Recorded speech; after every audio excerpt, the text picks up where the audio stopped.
नमस्कार। आज की बातचीत, जब आप पूरी ये बातचीत मेरी खत्म होगी तो आपको एक बात जरूर समझ में आ जाएगी कि आखिर भारत को हुआ क्या है कि नेपाल इस तरह से चढ़ा चला आ रहा है। नेपाल ने भारतीयों के ऊपर गोली चला दी, एक भारतीय को पकड़ लिया था, बुरी तरह से उसको पीटा है, उसके शरीर पर चोट के निशान दिख रहे हैं जो बिहार की तरफ से जो नेपाल की सीमा लगती है। उसके बावजूद जो नेपाल की संसद है उसने एक मैन्युफैक्चर्ड आर्टिफिशियल नक्शा तैयार कर लिया और उसको स्वीकृति दे दी। और अब वो कह रहे हैं कि हम सबूत इकट्ठा करेंगे। एक कमेटी बना दी है 9-10 लोगों की और कहा कि ये सबूत इकट्ठा करके प्रमाण देके हम भारत से वो हिस्सा लेंगे। कौन सा हिस्सा? काला पानी क्षेत्र, जो लिम्पियाधुरा और लिपुलेख।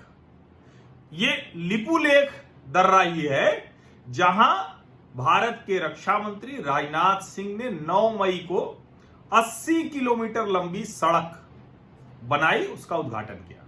भारत लगातार वो बना रहा था, जो बॉर्डर रोड ऑर्गेनाइजेशन है और जो दूसरी संस्थाएं हैं वो लगातार बना रही थी। और मैं बार बार आपको बता रहा हूं, आप लोग खबरों में भी पढ़ रहे होंगे कि सिर्फ नेपाल नहीं, भारत ने सभी पड़ोसी देशों के साथ जो सीमाएं हैं उनको दुरुस्त करने का काम शुरू किया है। उसमें चीन भी है, उसमें पाकिस्तान भी है, उसमें बांग्लादेश भी है, उसमें नेपाल भी है। अब जाहिर है कि इसकी वजह से कई जगहों पर तनाव भी खड़ा हो रहा है। क्यों? क्योंकि लोगों को आदत नहीं थी। अब जैसे भारत और नेपाल के बीच तो एकदम ओपन बॉर्डर है, भारत और पाकिस्तान के बीच भी कई जगह ऐसी स्थितियां थी और वहां एक कहें कि सीमा है, लेकिन उसके बावजूद कई जगह ऐसी स्थितियां हैं जहां से घुसपैठ हो जाती थी। भारत और चीन के बीच ऐसी स्थिति है कि वहां लाइन ऑफ एक्चुअल कंट्रोल है, जिसमें भारत का दावा कुछ है, चीन का दावा कुछ है, दोनों देश लड़ते हैं, दोनों देश के बीच में बफर एरिया है। चीन ने लगातार क्या किया कि सीमा पर अपने आप को दुरुस्त किया, भारत नहीं करता रहा, अब भारत ने भी किया, उसकी वजह से विवाद है। लेकिन आज मैं चीन या पाकिस्तान के विवाद की बात नहीं करूंगा। आज की बातचीत ये कि आप समझ पाए कि नेपाल इतनी गंदी हरकतें कर रहा है, नेपाल की सरकार इस तरह से व्यवहार कर रही है, इस तरह से हरकत कर रही है। नेपाल भारतीयों पर गोली चला दे रहा है, सीमा का विवाद कर दे रहा है, गिरफ्तारी कर ले रहा है, उसके बाद भी भारत सरकार क्यों कुछ नहीं कर रही? नेपाल चढ़ा चला रहा है, भारत सरकार कुछ नहीं कर रही। इसको समझना होगा। वैसे तो देश में ढेर सारे मजाक बनाना, एक प्रोवोकेटिव स्टेटमेंट देना कि चीन से युद्ध कर लो, नेपाल से युद्ध कर लो, पाकिस्तान से कर लो, फिर ये कि जब बालाकोट कर लिया तो क्यों नहीं चीन से भी कर लेते हो। अब ये सब लोग जानने वाले नहीं समझते हैं कि पाकिस्तान की तरह चीन और नेपाल आतंकवादी घटनाएं भारत में नहीं करा रहे हैं। एक लाइन की बात, और तो बहुत सी चीजें हैं जो हम बात करेंगे, लेकिन कम से कम ये नहीं हो रहा है। नेपाल तो खैर अलग ही मामला है, वो भी आगे मैं बताऊंगा तो आपको समझिए। चीन के साथ भी 4 दशक से गोली नहीं चली, तो ये बेसिक फर्क है। पाकिस्तान से लगभग रोज चल जाती है, हर दूसरे चौथे सीमा का उल्लंघन पाकिस्तान करता है।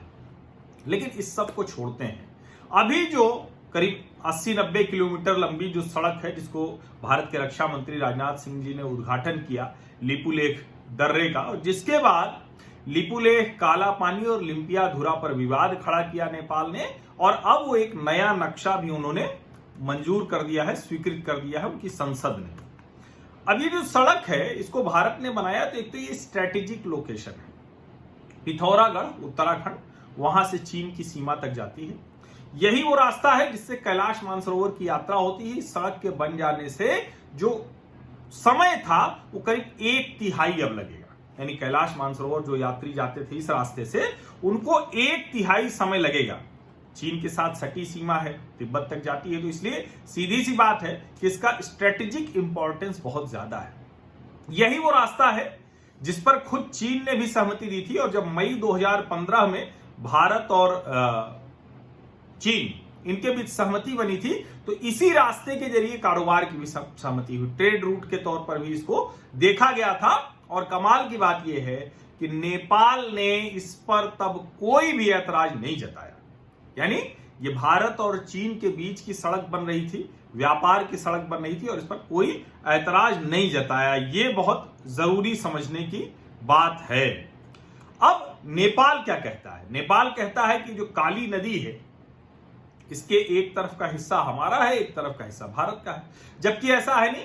काली नदी का जो उद्गम स्थल है वहां बाकायदा भारत का बनाया हुआ काली मंदिर है, वहां बाकायदा भारतीय सेनाओं के परमानेंट स्ट्रक्चर हैं, स्थायी जो आवास हैं, वो सारी चीजें हैं, वो सब वो हैं। और जो भारतीय जो गांव हैं, भारत के राज्य उत्तराखंड जो पहले अविभाजित उत्तर प्रदेश का हिस्सा था, उसके जो गांव हैं वो काली नदी के पार भी। अब वो कैसे हैं वो आपको मैं तथ्य के तौर पर बताता हूं। इसको ध्यान से आप सुनेंगे तो आपको समझ में आएगा कि नेपाल कितनी बड़ी बेवकूफी कर रहा है, क्यों वहां इसके खिलाफ ढेर सारी जनता है जो समझती है उसके विरोध में है, क्यों नेपाल के लोग जो भारत को समझते हैं, नेपाल को समझते हैं, वो चाहते हैं कि नेपाल ये बेहूदगी ना करे, ये जो वामपंथी बदतमीजी की आदत होती है ये वो ना करे। भारत ने बहुत स्पष्ट कर दिया है कि ये एकदम इसका कोई मतलब नहीं है, ये नक्शा अपने आप से अपने मन में आपने तैयार किया और कर लिया है, और इसको हम कोई मानने का सवाल ही नहीं उठता है। और हम जो है ठीक है, हम भारत नेपाल के जो ऐतिहासिक सांस्कृतिक संबंध है उसके आधार पर हम चाहेंगे कि ये मामला सुलझा लिया जाए, ये मसला हल कर लिया जाए।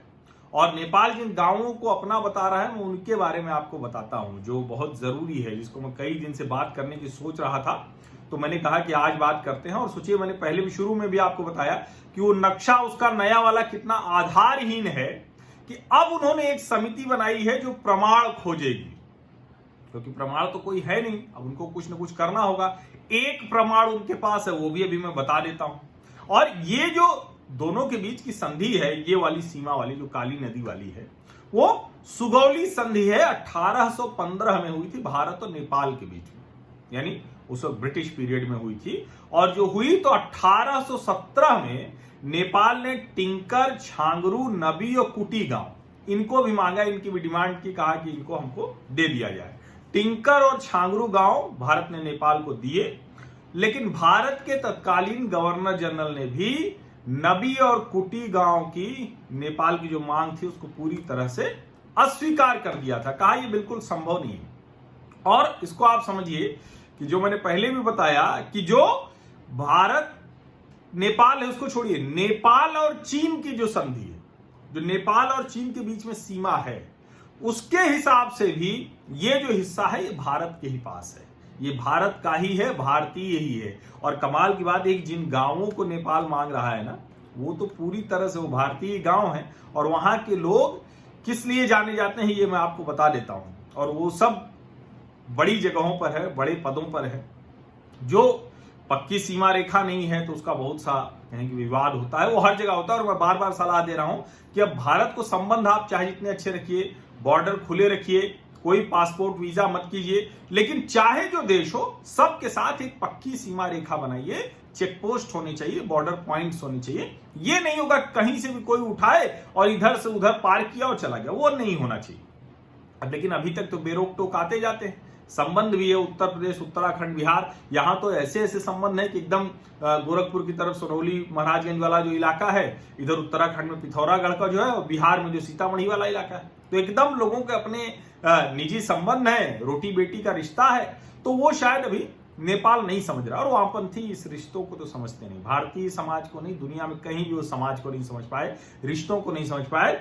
वो सब कुछ तोड़ने में यकीन करते हैं, वो कहते हैं आपको अपने आप को ग्लोबल सिटीजन, लेकिन दरअसल वो सब बर्बाद करने में तानाशाह व्यवस्था के पोषक होते हैं। अब एक बात और आप जानिए, चूंकि भारत नेपाल का ऐसा है कि मैं नेपाल में तो गया नहीं उस तरह से, लेकिन एक बार कुशीनगर से चला गया था, तो मैंने देखा कि नहीं, कुशीनगर नहीं, मेरे ख्याल से कहां से गया था मैं, जगह वो भूल गया। तो वहां से जब मैं गया तो वहां स्थिति ये थी कि बॉर्डर एरिया कपिलवस्तु से शायद वो उधर रास्ता है, तो वहां जब मैं गया तो हम लोग सुबह सुबह गए और वो सीमा रेखा पार कर गए। तो किसी ने कहा कि ये बस अब इसके आगे नेपाल है, तो वहां बस छोटे छोटे पत्थर लगे होते थे। अब पता नहीं क्या स्थिति है, क्योंकि मैं गया नहीं। नेपाल ने भी कई जगह भारत की सीमा में आकर घुसकर और अतिक्रमण करना शुरू किया, जिस पर भारत लगातार ऐतराज जताता रहा है और अभी भी जताता है। अभी जो ये काला पानी वाले इलाके को नक्शे में शामिल कर लिया है, अब उसकी जरा बात कर लेते हैं। चूंकि वामपंथी सरकार है, वामपंथी नेता हैं, बहुत बुरे हाल में हैं, अपने जो डोमेस्टिक फ्रंट हैं, घरेलू स्थिति उनकी बहुत खराब है, बहुत विरोध प्रदर्शन हो रहे हैं, बहुत सी स्थितियां वहां खराब हैं, तो अब उस सब के लिए उन्होंने ये कर दिया है। वामपंथी भी राष्ट्रवादी हो गए। अब उत्तराखंड के पिथौरागढ़ से जो चीन तक ये सड़क जा रही है, इसके बारे में समझ लीजिए और इन गांवों के बारे में समझ लीजिए।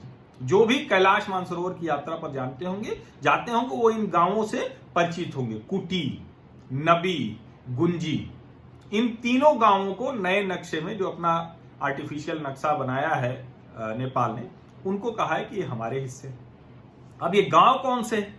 कैलाश मानसरोवर यात्रा करने वाले जानते हो कि ये गांव रास्ते में पड़ते हैं और भारत के हैं, उत्तराखंड के पिथौरागढ़ जिले के हैं।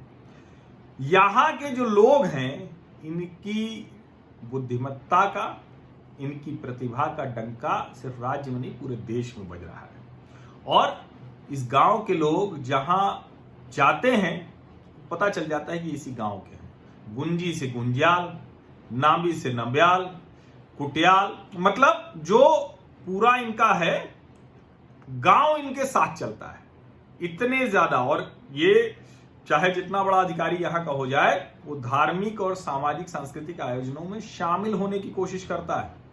इसी गुंजी गांव के संजय गुंजाल 1997 बैच के आईपीएस अधिकारी हैं, जो आईजी हैं अभी। वैसे उनकी पहचान एवरेस्ट फतह करने वाले अधिकारी के तौर पे है। उसके बाद आईएएस विनोद गुंजाल, हेमंत कुटियाल यूपी में आईएएस है, बिहार में वो हेमंत विनोद बिहार में है, IPS Vimla गुंजाल, BSF DIG KS गुंजाल, IPS Dhirendra गुंजाल, Ajay नामबियाल, पूर्व जिला उत्तम सिंह नामबियाल, और जाने कितने, मतलब ऐसे अधिकारियों की बड़ी लिस्ट है। छोटा सा गांव है, लेकिन यहां से इतने अधिकारी निकलते हैं। भारत में भारत सरकार और राज्य सरकार की सेवाओं में हैं।